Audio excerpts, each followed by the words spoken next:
BJP പ്രവർത്തകർക്കുള്ളൊരു സൗഭാഗ്യം എന്താണെന്നറിയോ? ഞങ്ങൾ ഉയർത്തുന്ന മുദ്രാവാക്യങ്ങൾ കേവലം മുദ്രാവാക്യങ്ങളല്ല. ഞങ്ങൾ ഉയർത്തുന്ന മുദ്രാവാക്യങ്ങൾക്ക് ജീവനുണ്ട്. ഞങ്ങൾ ഉയർത്തുന്ന മുദ്രാവാക്യങ്ങൾക്ക് തുടർച്ചയുണ്ട്. ഞങ്ങൾ ഉയർത്തുന്ന മുദ്രാവാക്യങ്ങൾ ഞങ്ങളുടെ ജൈവികമായിട്ടുള്ള പ്രേരണയിൽ നിന്ന് ഉയർന്നു വരുന്ന മുദ്രാവാക്യങ്ങളാണ്. ഞങ്ങൾ ആ മുദ്രാവാക്യങ്ങൾ കേവലം മറ്റുള്ളവരെ പറ്റിക്കാനല്ല, ആ മുദ്രാവാക്യങ്ങളാണ് ഞങ്ങളെ നയിക്കുന്നത്. ആ മുദ്രാവാക്യങ്ങൾ സാക്ഷാത്കരിക്കാനാണ് ഞങ്ങൾ ഞങ്ങളുടെ പതാക ഉയർത്തിപ്പിടിക്കുന്നത്. ആ മുദ്രാവാക്യങ്ങൾ നേടുന്നതുവരെ വിശ്രമമില്ലാതെ ത്യാഗപൂർണമായി പ്രവർത്തിക്കാനുള്ള ശീലമാണ് ഞങ്ങൾക്ക് ഞങ്ങളുടെ പ്രസ്ഥാനം പകർന്നു തന്നിരിക്കുന്നത്. അതുകൊണ്ട് മുദ്രാവാക്യങ്ങൾ ഓരോന്നായിട്ട് ഞങ്ങൾ നടപ്പാക്കും. അത് 500 വർഷം പഴക്കമുള്ള ശ്രീരാമക്ഷേത്രത്തിൻ്റെ പ്രാണപ്രതിഷ്ഠയാണെങ്കിലും, അതോടൊപ്പം തന്നെ ഇന്നേക്ക് 73 വർഷം പഴക്കമുള്ള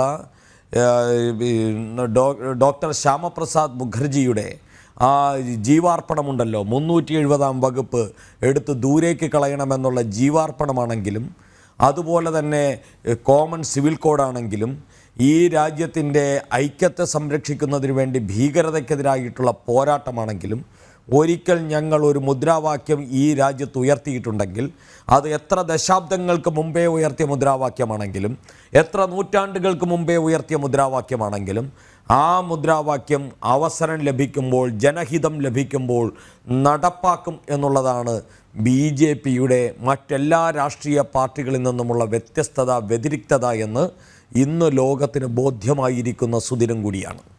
അതുകൊണ്ട് മുദ്രാവാക്യങ്ങൾ നടപ്പാക്കാനുള്ളതാണ്. ഞങ്ങളുടെ മാനിഫെസ്റ്റോയിൽ പറഞ്ഞിരിക്കുന്ന കാര്യങ്ങൾ നടപ്പാക്കാൻ വേണ്ടിയാണ് പറഞ്ഞിരിക്കുന്നത്. അതൊക്കെ നടപ്പാക്കി തന്നെ ഞങ്ങൾ മുന്നോട്ട് പോകും.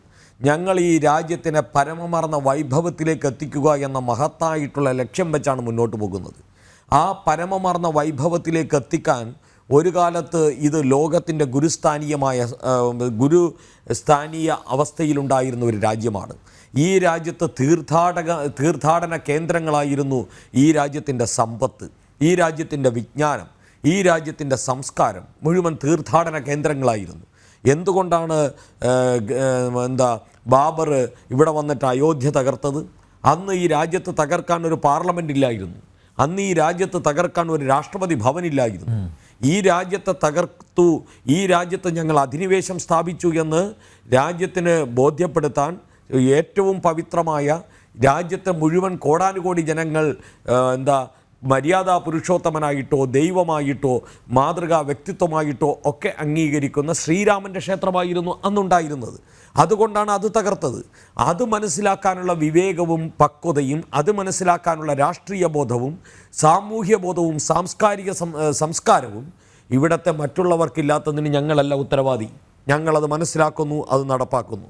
ഇവിടെ ഒരു കാര്യം കൂടി ഞാൻ പറയാൻ ആഗ്രഹിക്കുന്നു. ഇന്ന് അയോധ്യയിൽ നടന്നത് പ്രാണപ്രതിഷ്ഠയാണ്.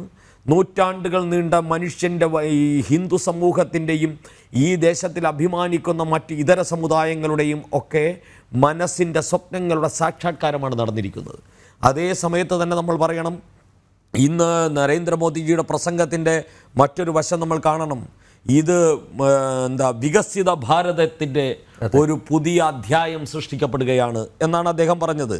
മെക്കയെപ്പോലെ അല്ലെങ്കിൽ നമ്മുടെ ജെറുസലേമിനെ പോലെ ഇത് ലോകത്തിൻ്റെ ഒരു പിൽഗ്രിം സെൻ്ററായിട്ട് മാറുകയാണ്. ഇന്ന് അയോധ്യയിലേക്ക് വന്നിരിക്കുന്നത് 100-ലേറെ വരുന്ന ചാർട്ടേഡ് ഫ്ലൈറ്റുകൾ അയോധ്യയിലേക്ക് വന്നു കഴിഞ്ഞിരിക്കുന്നു. ഇന്ന് ലോകത്ത് എല്ലാവരും ദർശിച്ചത്, എല്ലാവരും സോഷ്യൽ മീഡിയയിലൂടെയും അതോടൊപ്പം തന്നെ അവരുടെ എല്ലാ പ്ലാറ്റ്ഫോമിലൂടെയും ലോകം മുഴുവൻ നിരീക്ഷിച്ചത് അയോധ്യയിലെ പ്രാണപ്രതിഷ്ഠയെ സംബന്ധിച്ചാണ്.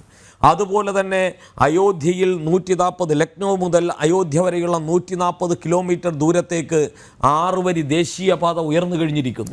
2 മണിക്കൂർ കൊണ്ട് എത്താൻ പറ്റുന്ന സാഹചര്യം ഉണ്ടായിരിക്കുന്നു. അവിടെയൊക്കെ തന്നെ വികസനത്തിൻ്റെ പുതിയ കോറിഡോറായിട്ട് അത് മാറ്റപ്പെട്ടിരിക്കുന്നു. സരയൂ നദി ഒട്ടനവധി ചരിത്രത്തിൻ്റെ ഒഴുക്കിനൊപ്പം ഒഴുകിക്കൊണ്ടിരിക്കുന്നതാണ് സരയൂ നദി.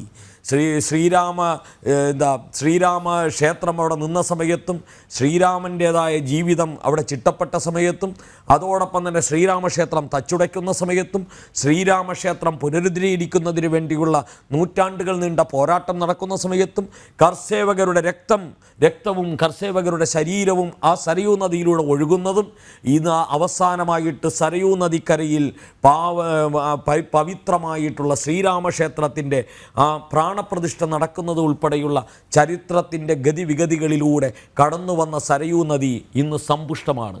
വികസനത്തിൻ്റെ പുതിയ ഒരു വതായനം അവിടെ തുറന്നിട്ടിരിക്കുകയാണ്. ഇവിടെ നമ്മൾ കാണേണ്ടത് 100-ൽ പരം വരുന്ന പഞ്ചനക്ഷത്ര ഹോട്ടലുകൾ അവിടെ പെർമിഷന് വേണ്ടി കാത്തിരിക്കുന്നു എന്നുള്ള വാർത്തകൾ വരുന്നു. ഇന്ന് SBIയുടെ ഒരു അക്കൗണ്ടിൽ വന്നിരിക്കുന്നു ഈ വരുന്ന ഈ ക്വാർട്ടറിൽ ഏകദേശം 3 മാസത്തിനുള്ളിൽ 25,000 കോടി രൂപയുടെ അധിക വരുമാനം അയോധ്യയും ഫൈസാബാദ് ഉൾപ്പെടെയുള്ള മേഖലകളിൽ നിന്ന് ലഭിക്കുമെന്നാണ് വന്നിരിക്കുന്നത്. 1.5 ലക്ഷം കോടി രൂപയുടെ വികസന സംരംഭങ്ങളാണ് നരേന്ദ്രമോദിയും യോഗി ആദിത്യനാഥും ആ അയോധ്യയിൽ ലഭ്യമാക്കിയിരിക്കുന്നത്. റെയിൽവേ സ്റ്റേഷനുകൾ പുതുതായിട്ട് റെയിൽവേ സ്റ്റേഷൻ വന്നിരിക്കുന്നു. അതോടൊപ്പം തന്നെ എയർപോർട്ട് വന്നിരിക്കുന്നു.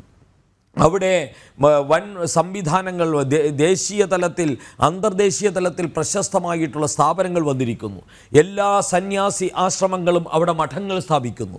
എല്ലാ ഹോട്ടലുകളും അവരുടെ മറ്റ് സംവിധാനങ്ങൾ അവിടെ കൊണ്ടുവരുന്നു. ഇതൊക്കെ കാണുന്നത് അയോധ്യയിലെ പാവപ്പെട്ട മുസൽമാൻ, അവിടെ മുസ്ലിങ്ങൾ കൂടുതലുള്ളവരാണ്. അവർ ഇന്ന് സന്തോഷത്തിലാണ്. അവരുടെ വീടുകൾ മോടി പിടിപ്പിക്കപ്പെട്ടിരിക്കുന്നു.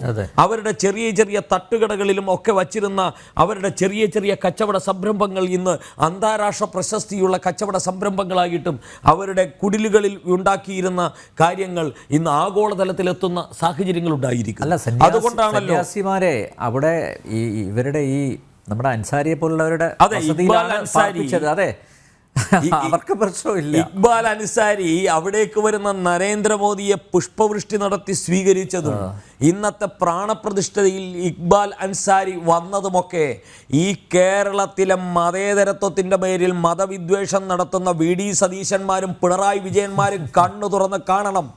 ഈ നാട്ടിൽ മാറുന്ന മതേതരത്വത്തിൻ്റെ ഒരു പുതിയ ആഖ്യാനമാണ് ഈ രാജ്യത്ത് രാമരാജ്യ സങ്കല്പത്തിലൂടെ അതോടൊപ്പം തന്നെ ശ്രീരാമൻ്റെ ആ പ്രാണപ്രതിഷ്ഠ നടന്നതിലൂടെ നരേന്ദ്രമോദിയും BJPയും ഇന്ത്യയും ലോകത്തിൻ്റെ മുമ്പിൽ അവതരിപ്പിച്ചിരിക്കുന്നത് ഏകം സത് വിപ്രാ ബഹുധാ വദന്തി ലോക സമസ്ത സുഖിനോ ഭവന്തു എന്ന ഭാരതത്തിൻ്റെ ഹിന്ദുത്വത്തിൻ്റെ ആ മഹത്തായിട്ടുള്ള മതേതര പാരമ്പര്യത്തിൽ ഇക്ബാൽ അൻസാരിയെയും ലോകത്തിലെ മുഴുവൻ മുസ്ലിം സമൂഹത്തെയും ലോകത്തിലെ മുഴുവൻ ക്രിസ്ത്യൻ സമൂഹത്തെയും ഈ മഹത്തായ മതേതര പാരമ്പര്യത്തിലേക്ക് കൊണ്ടുവരുന്ന ഉജ്ജ്വലമായിട്ടുള്ളൊരു പ്രഖ്യാപനമാണ് ഇന്ന് നരേന്ദ്രമോദിയും അതോടൊപ്പം തന്നെ RSSൻ്റെ സർസംഘചാലകും ആ പുണ്യദിന അവിടെ നിന്ന് പ്രഖ്യാപിച്ചിരിക്കുന്നത് എന്ന് പറയാൻ ഞാൻ ആഗ്രഹിക്കുകയാണ്.